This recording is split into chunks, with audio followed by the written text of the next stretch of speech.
I worked a night shift at a storage facility in a small town for almost 11 months, and before what happened, I used to think it was one of the easiest jobs in the world.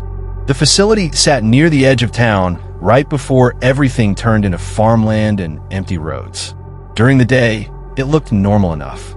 Families renting units while moving, old guys storing fishing boats, random people tossing boxes into climate control lockers.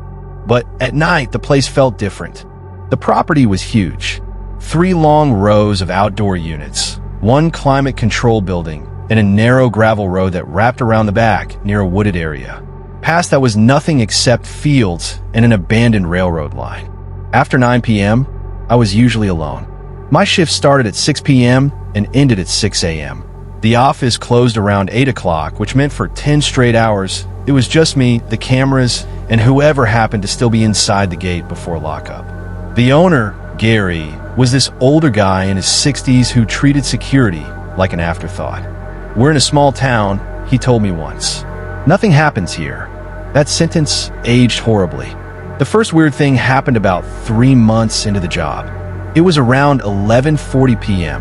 I was sitting in the office eating vending machine crackers and watching YouTube on my phone when the motion alarm popped up on camera 14. Back row, unit section C. At first, I thought it was an animal because deer occasionally wandered near the fence line. But when I pulled up the camera, I saw a person. A man. He was just standing there. No vehicle. No storage unit open. Just standing between 2 buildings like he was waiting for someone. The image quality wasn't great at night, but he looked tall. Hoodie up, hands in pockets. I grabbed the radio, even though nobody else was there to hear it. I don't know why. Habit, maybe. Then I used the intercom system. "Facility closes at 9 o'clock, I said. "If you're still on property, head toward the front gate." No reaction. He just stood there. Still. I remember zooming in and getting uncomfortable because it looked like he was staring directly at the camera. Not wandering, not confused, just standing. After about 30 seconds, he turned and walked behind the building where the cameras temporarily lost visibility. I waited for him to appear on the next camera. Nothing. Then the next one. Nothing. That annoyed me more than scared me.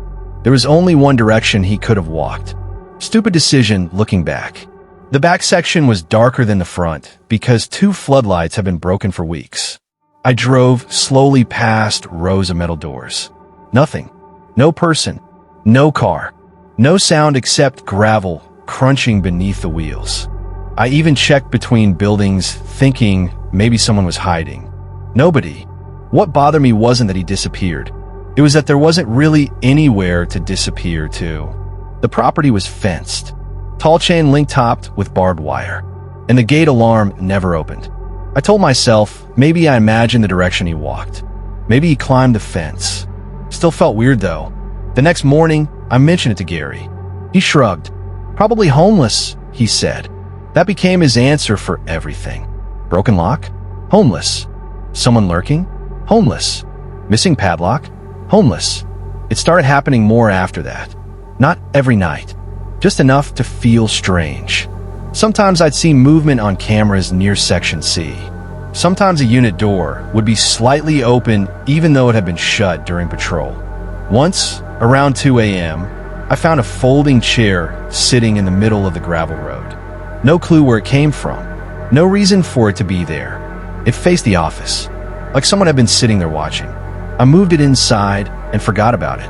Or tried to. Then one night, around 1:30 a.m., I heard knocking. 3 slow knocks on the office window. The problem? The office window wasn't near the entrance. It faced inward toward the gated property, meaning whoever knocked was already inside. I looked up so fast my chair nearly tipped over. Nobody there, just darkness. I grabbed my flashlight immediately. I checked the cameras. Nothing. Every row empty. No movement. No cars. No people. But when I walked outside, something immediately fell off. The office door was unlocked. I knew for a fact I had locked it. I checked twice every night. I convinced myself I forgot, even though deep down, I knew I didn't. The next week was normal enough that I started feeling stupid. Then camera 14 triggered again. Same area. 1:17 a.m. Same man, standing there, this time closer. He wasn't near the back buildings anymore. He was standing directly outside Unit C41, hands behind his back, facing the camera. I immediately used the intercom. "Sir, you need to leave the property." Nothing. Then slowly, he lifted one arm and waved. That creeped me out more than it should have. Something about how slow it was. Like he knew I was watching. I called Gary. No answer. Of course. Then I called local police non-emergency. The deputy arrived about 15 minutes later. We checked the property together. Nobody. Again, the deputy even joked about it. I laughed even though I wasn't amused. Before leaving, he checked the fence line. That's when he stopped. "Hey," he said, "you got employees hanging around back here?" No. Someone had stacked empty plastic bins against the fence, almost like makeshift steps. The top section of chain link bent inward, like somebody had climbed over. The deputy told me to call if it happened again. Then he left. Things got worse after that. Little stuff. Things you can't really explain to people without sounding paranoid. A chair repositioned. Doors unlocked. One time, I found muddy footprints inside the climate control building. The weird part? They stopped halfway down the hallway. No exit prints. No entrance. I started keeping the office locked all night. I stopped walking patrols unless absolutely necessary. Around month 6, I started bringing headphones just to make the silence less unbearable. That's probably why I didn't hear him. It was around 3:12 a.m. I was reviewing footage when something reflected in the computer monitor behind me. Movement. Inside the office. I turned around so hard I almost fell. Nobody.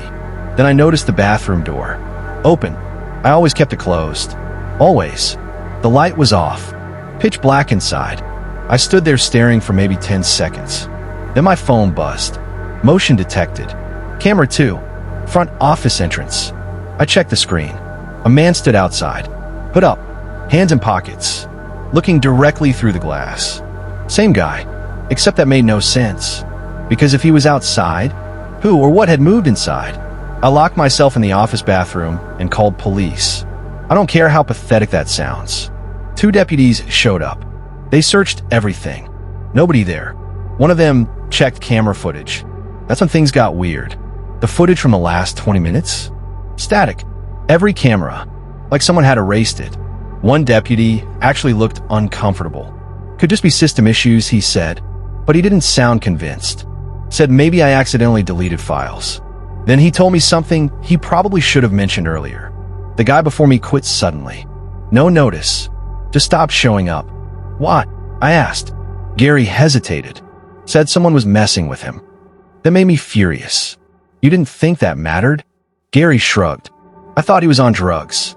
I almost quit right there. But I needed money. So I stayed. Worst decision I've ever made. Because 2 weeks later, I found out who, or whatever, had been coming onto the property. At least partly. It was around midnight.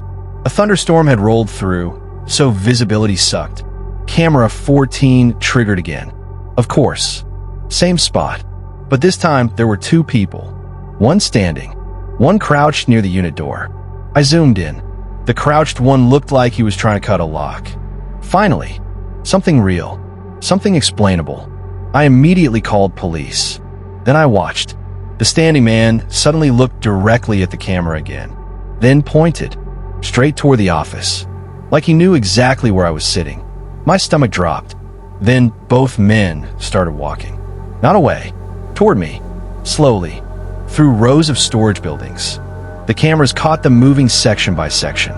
No rush. No panic. Like they knew police wouldn't make it in time. I locked every door. Killed office lights. Heart pounding so hard I could hear it. Camera 9. Closer. Camera 6. Closer. Then camera 3. Right outside.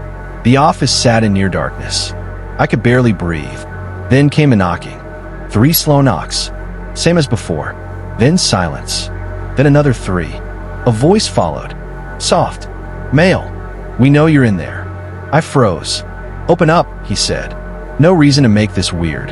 I called 911 again, whispering. The dispatcher stayed on the line. Then the office doorknob moved. Slowly. Testing. Back and forth, then stopped. Silence. For maybe 30 seconds. Then, a loud metallic bang. The back door. Another. Then another. Like someone kicking it. The dispatcher told me officers were 2 minutes out. Longest 2 minutes of my life. Then suddenly, nothing. Completely quiet. Police arrived seconds later. Again. But this time, they found something. Behind the office. Buried near the dumpster. Blankets. Food wrappers. Water bottles. Someone had been living there. Watching. For who knows how long. And near it, a notebook. Mostly empty pages. Except for dates. Times. Descriptions. Blue hoodie tonight. Office lights off 12:14. Leaves desk around 1:30. And one sentence written across an entire page. He notices things too much. I quit the next morning. Didn't even finish my shift. Gary acted annoyed. Like I was inconveniencing him. 3 months later, I heard through town gossip that the facility got broken into. Several units robbed. Security cameras destroyed. And apparently, the new night guy lasted 9 days. Nobody would say why, but one of the deputies I got friendly with texted me after. He said, probably unrelated, but figured you'd want to know. Someone had been arrested a few miles outside town, living in the woods. Trespassing, burglary tools, multiple fake IDs, and a notebook. Inside were sketches of buildings around town, including the storage facility, including the office, including me. One drawing showed me sitting at the desk. Date written underneath. The weird part? It was drawn from inside the office. I still don't know how that's possible.